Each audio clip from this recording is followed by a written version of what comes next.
Damn them all. Every last one of them. My name's Isla, and if you think this is another sad little tale about family and forgiveness, think again. I was the quiet one, the giver, the ghost. Until one Thanksgiving, they pushed too far. Now, I've got names, numbers, and one folder that will burn every lie they ever told. I never thought my life would start to resemble a cheap soap opera, but that's exactly what it felt like last Thanksgiving. It began like it always did. The house smelled of roasted turkey and cinnamon, the kind of scent that clung to your hair and made everything feel a little warmer than it really was. My parents' home in Portland was buzzing with the usual suspects. Relatives I only saw once a year, yet somehow always knew exactly what I should be doing with my life. The dining table was dressed in an earthy brown cloth, layered with pumpkin dishes, sweet potatoes, and green bean casserole. It looked like a magazine cover. My mother always made sure of that. She believed appearances were everything, and somehow I always ruined the picture, at least in her eyes. I sat quietly near the end of the table, cutting mashed potatoes into small bites for my niece, Ellie, while her sticky little fingers reached eagerly for the gravy. She was the only one who genuinely smiled when she saw me walk through the door. "Anila, you smell like coffee and books," she had whispered when I hugged her earlier. I laughed softly. "That's how you know it's me." Across the room, my cousin Luke was cracking jokes too loudly, his voice bouncing off the kitchen tiles. Aunt Carol had brought her famous pumpkin pie again, and she was bragging about how the crust had finally set just right this year. And then there was Vanessa, my sister, the favorite child, the golden one. She breezed in like a queen returning from exile, perfectly curled hair, tailored dress, blood-red nails tapping rhythmically on her wineglass. She gave me a look and a half-smile that didn't reach her eyes. I nodded back, pretending not to notice the tension that always sparked when we were in the same room. I could feel it building, something in the air that wasn't right, a prickling under the skin, like the silence before a storm. Everyone was laughing, eating, refilling drinks, and yet I felt like I was sitting underwater, watching it all from the bottom of a glass bowl. No one asked how I was. No one noticed I'd flown in after working a 14-hour day, not a single word about the promotion I got last quarter. Did they even know? Why did I keep showing up to this? Why did I still try? Want more potatoes? Joel, Vanessa's husband, leaned over and offered me the bowl. His voice was polite, but his eyes didn't quite meet mine. I shook my head. "I'm good, thanks." "Suit yourself," he said, turning away quickly. I took a sip of my wine. It tasted sour. Or maybe that was just me. I tried to be grateful. I reminded myself. At least they invited me this year. That used to be a real concern, whether I'd even make the list. The clinking of glasses echoed through the room as Dad stood up to say grace. Everyone quieted, hands folding, heads bowing. I followed suit, more out of habit than belief. When it was done, the chatter returned, and just as I reached for the breadbasket, a voice rang out. "I have something to say." It was Vanessa. Her tone was cheerful, almost too cheerful, and instantly cut through the noise like a blade through butter. My fingers froze mid-air. The air in the room changed. Something about the way she stood, the way her smile didn't match her eyes. I knew something was coming. But still my stomach flipped with that strange, painful blend of hope and dread. Is it good news? Is she pregnant? Getting promoted? Or is this the moment everything breaks? I have something to say. Vanessa's voice didn't tremble. It rang clear and bright like she'd rehearsed it on the car ride over. Everyone turned toward her, forks halfway to mouths, conversations paused mid-laugh. I froze, my fingers still hovering above the breadbasket. She smiled, too wide, too polished. Her hands rested gracefully on the back of her chair like she was about to present an award, or deliver a verdict. Something in me clenched. Why was she standing? Why did she look proud? "I think," she said, her eyes flicking around the room like a host on a reality show, "it's time we were all honest with each other." Honest? About what? My heart ticked faster. I felt Ellie shift next to me, her tiny elbow bumping mine. She looked up at Vanessa, unblinking. "We had a conversation last week," Vanessa continued. "Actually, more like a vote." "A vote?" I turned slightly in my seat. My mother had set down her wineglass. Her eyes were locked on Vanessa with an eagerness that didn't make sense. My father cleared his throat. the same way he did whenever he didn't want to speak but also didn't want to stop what was happening. I felt like the room tilted just slightly, like I was slipping off center. "A vote?" I repeated softly, not meaning to say it out loud. Vanessa heard. She smiled wider. "Yes, Ela, a family vote." Her voice was all sweetness, but something about it made my skin crawl. She was enjoying this, enjoying the spotlight. She always had. But this wasn't a toast, this wasn't a celebration. "And the result," she said, inhaling dramatically as if bracing for applause, "is that you," she turned directly to me now, "are no longer part of this family." It didn't register right away. The words hung in the air, unreal, as if they had been spoken in a language only I could understand. I blinked. Then I heard it. Clapping. Someone was clapping. Slow, rhythmic. Aunt Carol, of all people. She whistled and gave Vanessa a little go-girl gesture. Luke chuckled. Joel raised his glass in a quiet, awkward toast. And my mother? She laughed. Not a chuckle, not a confused giggle, a full, delighted laugh, as if someone had just nailed the punchline of a family inside joke. "Finally," she said, sipping her wine with satisfaction. "Someone said it." I felt cold, not heartbroken, not sad, cold, like all the warmth had been drained from my limbs, like the air around me had dropped 10 degrees. I looked at my father, his eyes didn't meet mine. He just shook his head slightly and mumbled, "Maybe this is for the best." For the best? I stood there in that stillness, in that curated, picture-perfect room, and realized something that should have dawned on me years ago. I sat there, hands still gripping the edge of the tablecloth. The turkey on my plate was still steaming. The cranberry sauce glistened in the candlelight. The wine in my glass had stopped swirling. Everything looked the same, and yet I knew nothing would ever be the same again. I could have cried. I didn't. Instead, I slowly pushed my chair back, the legs scraping against the hardwood with a screech that felt almost satisfying. The applause faded. The silence that followed was thick, smug, triumphant. "You actually planned this?" I asked. Vanessa's smile widened, victorious. "Of course. You've always been a thorn in everyone's side, so cold, so distant, acting like you're better than the rest of us." No one disagreed. Not one person spoke up. Not even Ellie, now curled into Aunt Carol's lap, staring at me with wide, confused eyes. Something in me shifted. Broke. Hardened. I stood there in that stillness, in that curated, picture-perfect room, and realized something that should have dawned on me years ago. This wasn't a family. This was a performance. And they had just written me out of the script, but they didn't know something. I never left a stage without a closing act. I didn't speak right away. I just stood there, watching them, watching how easily they had rehearsed this moment, the smiles, the silence, the clinks of silverware still settling on plates like nothing seismic had just happened. They wanted me gone, and they wanted me quiet. But if I was already out, then I had nothing left to lose. I bent down, reached for my purse, the same black one I'd been carrying for 5 years. Quiet, practical, forgettable. Until tonight. I pulled out a folder, thick, cream-colored, nothing fancy, just heavy, and I placed it on the table, right between the cranberry sauce and the candle centerpiece. The sound it made wasn't loud, but it cut. Vanessa blinked. What's that?" I didn't answer, not right away. I leaned back slightly, crossed my arms, looked her in the eye. "Why don't you take a look?" She hesitated, then reached out, flipping the first page. The shift was instant. Her smile collapsed like a blown balloon. Her fingers trembled slightly. The second page stuck briefly to the first. Her hand shook so hard she almost ripped it. A soft gasp left her lips. Then, "What is this?" The shriek pierced the air, sharp and uncontrolled. Ellie whimpered. Someone dropped a fork. The room rippled. Joel leaned over, taking the folder from her. His face turned pale.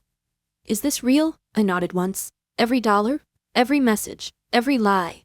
No one moved. No one spoke. The table had become a graveyard of frozen expressions. I stepped forward slowly, my voice quieter now, but clearer than it had ever been. "You all want me gone. Fine. But before I leave, let's be honest, like Vanessa said." I looked at my father. "These are the itemized hospital bills from last year. You needed help after the fall. I paid every invoice. You said you'd pay me back once things got stable again. That never happened." He stared at the page, silent. But his hand trembled slightly near his plate. Then I turned to my mother. "March 14th, $2,200, urgent credit card debt. You cried on the phone for 40 minutes. Said the bank would take your car. 3 days later, you posted spa photos from Lake Tahoe, champagne robes, ocean view. My mother's lips parted, but no words came out. Her face flushed, red like the wine in her glass. "Why are you bringing this up now?" she finally managed. "We're family. That money was given out of love." "What kind of love mocks me behind my back?" I asked.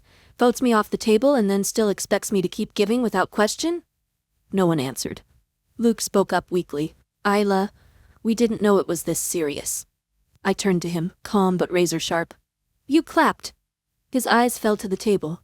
I reached into my coat pocket and pulled out my phone. A few taps. Then I pressed play. Vanessa's voice crackled through the speaker, loud and clear.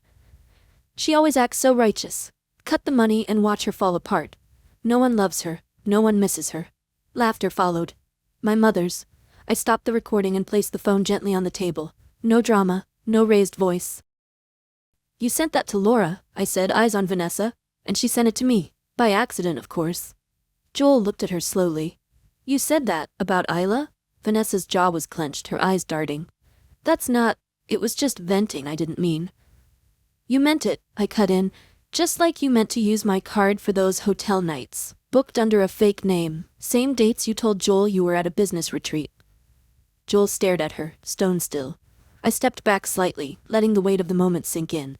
I had kept all of it, the numbers, the texts, the receipts, every little betrayal they thought I'd forget, every drop of shame they hoped I'd swallow, and now, for the first time, they were tasting. Joel picked up one of the papers that had slipped from Vanessa's shaking hands. His brow furrowed deeper with every line he read.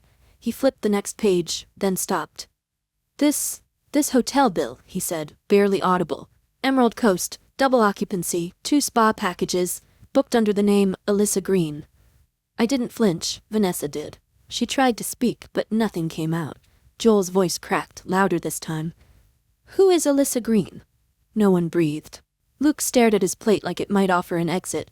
Aunt Carol suddenly had nothing to say. My mother's hand hovered above her wineglass but didn't move. Vanessa finally spoke. She's just an old friend. We went on a retreat, a girls' weekend."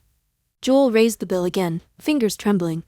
3 nights, champagne welcome, 2-person massages." I pulled another page from my coat pocket and handed it to him. A printout. "Alyssa's Instagram story," I said simply. "Posted the same weekend, same bed linens, same balcony, matching robes, and in one frame Vanessa. With her." Vanessa lunged forward. "You've been spying on me?" "No," I said calmly. "You forgot to unlink your iCloud account from the iPad I loaned Ellie last year." The photos synced. The room collapsed into silence again. A heavy, nauseating stillness. Joel lowered the photo slowly like it burned. He didn't yell. He didn't throw anything, but his voice when it came was like glass cracking from the inside. "You told me I was emotionally unavailable. You said you needed space, but you were booking luxury rooms with someone else on Ila's card?" My mother started. "Joel, this isn't the time to—" I raised my hand, steady. "No, this is exactly the time."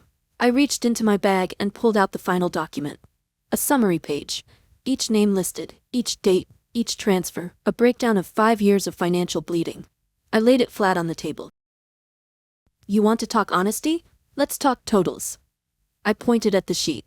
$81,200, I said, my voice low and clear. "That's what I've given all of you over 5 years. $9,000 for Vanessa and Joel to start a nail salon. It closed in 4 months. $5,600 for Dad's car when he said the old one couldn't make it to work. $3,200 to Mom. Emergency credit card debt. Then photos of cocktails in Tahoe 2 days later. $11,400 for Ellie's hospital stay when Joel forgot to pay the insurance premium. And Luke," I looked at him, $1,800 for your retake in accounting school. Then you dropped out, again." No one interrupted. I kept going. "This," I said, flipping to a screenshot, "is Vanessa calling me a walking ATM with no husband, no kids, no purpose, sent to Laura, the same Laura who once begged me for tuition help. She forwarded it to me and I kept it." My mother finally stood. "Ela, enough. This isn't who we are." I turned to her. "No, this is who you are. You just never thought I'd stop playing along." Joel sat down slowly. His eyes hadn't left Vanessa once. "You betrayed me," he whispered, "and you spat on the only person in this room who ever stood by us." Vanessa didn't reply. She looked at me instead. "You planned this. You've been waiting to destroy us." I shook my head. I didn't want to destroy anything, I just got tired of being destroyed in pieces. I stepped back from the table, the weight of 5 years of silence finally laid bare under warm candlelight and cold eyes. No one moved, no one reached for another bite of food, no one lifted a glass. Even the turkey, once the centerpiece of a perfect family gathering, looked like a fossil from another time. I didn't ruin your dinner, I said, wrapping my coat around my shoulders. I just finally showed up, this time, with the truth. I turned toward the door, my hand brushed the knob, but then, quietly, "Ela," Joel called out. I paused. "I need to know more," he said, voice cracked but clear. "Everything in that folder, is it all true?" I turned around slowly, looked at him, not the broken man across from a broken woman, but the only one in that room who still dared to ask questions. "You want details?" I asked. "Fine." I walked back to the table, folder in hand, and flipped it open again, this time page by page, slowly, deliberately. Each one was a scar I had catalogued. Now I handed them out. "Here," I pointed. "The transfers Vanessa made using my card, the bank statements where she cried emergency and booked herself a spa, the receipts from Dad's car repair shop, the resort charges during Mom's so-called hospital panic." One by one, the numbers added up. One by one, faces fell. No one argued now. No one called me dramatic or cold, because now the proof was louder than anyone's denial. $81,200, I said again, and not one person offered to pay me back. Not once. You all just expected it, like oxygen. My voice didn't shake, not even a little. And that scared them more than if I had screamed. Vanessa just stood there, hands clenched, mouth set in a bitter line. "You kept all of this to hurt us."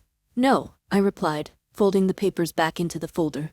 "I kept it because I hoped that someday someone in this family would realize I wasn't just a bank account with a heartbeat." I turned to my father. He hadn't said a word.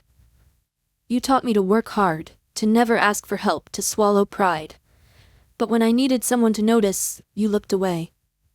He didn't respond, just stared into the melting candle wax like it had answers he couldn't give me. I pulled out a cream-colored envelope from my coat pocket. There was only one line written in the corner. "The day has come." I laid it in the center of the table. "What is that?" my mother asked, already wary. Joel picked it up and opened it. His eyes scanned the pages, and then he looked up at me, stunned. You already signed everything?" I nodded. "Effective immediately, I have revoked all financial responsibility and legal authority tied to this family. Power of attorney, emergency medical contact, cosigner agreements, guarantor rights, everything." I turned to my mother. "If you end up in the hospital, the doctors won't call me, and I won't be footing the bill." She stood up sharply. "You can't do this. You're our daughter." "No," I said, calm as still water. "Not anymore. You made that clear the moment you applauded." Luke rose, awkward and pale. "Ela, maybe this is going too far." I looked at him with something like mercy, but not softness. "I'm not being cruel, Luke. I'm being clear. Isn't that what you wanted?" Vanessa leaned against the wall, quiet now. Not angry, just stunned. Joel still held the folder like it was the only solid thing left in the room. "You once called me a machine," I said to my father, "because I never showed weakness, but the truth is, I was holding all of you up while you called me cold." Then I turned toward the door again. "I'm not angry anymore," I added. "I'm done." This time, no one stopped me. No voices begged. No hands reached out. Only the sound of paper settling, and silence. The kind that comes after a storm. The wind outside was sharp. It hit my face the moment I stepped out of that house, the house I used to call home. But I didn't flinch. Not this time.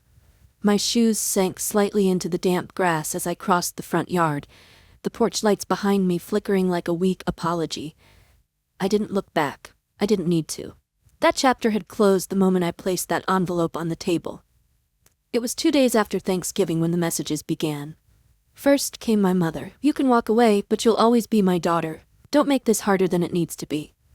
I didn't reply. Then came a call from an unknown number. I should have let it go to voicemail. But curiosity won. "Is this Isla?" a man's voice asked. "This is Ben, Joel's attorney.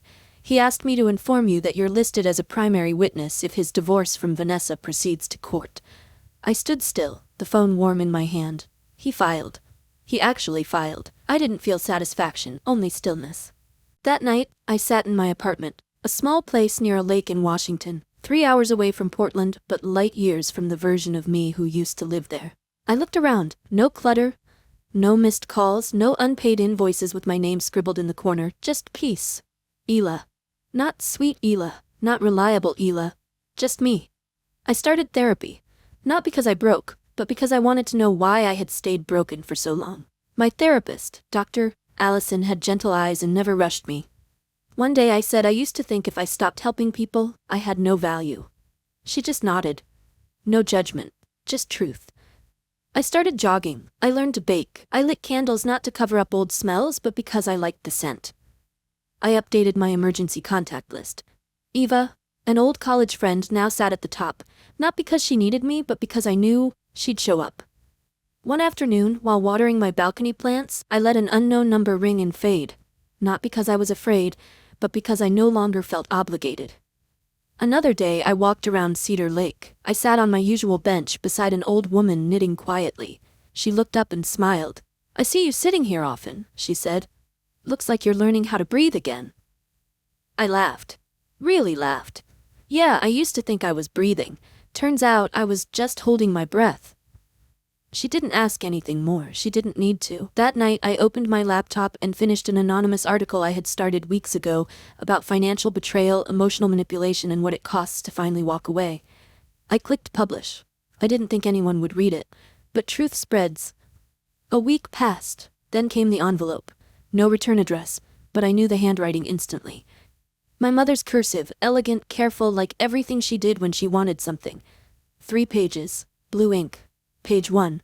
Apologies. I never meant to hurt you, I just didn't know how to be softer. Page 2. Updates.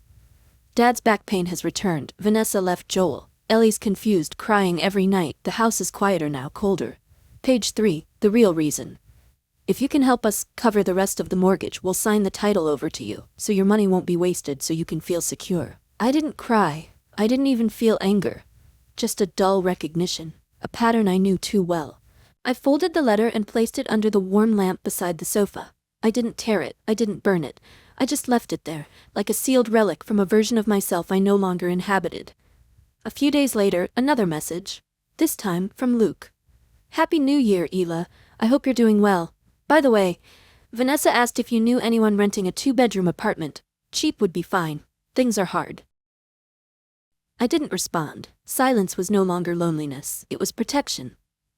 On Valentine's Day, a box arrived. No sender, no note, except for a child's handwriting on the card inside. "Aunt Ela, I miss the smell of your room. Do you still light those candles?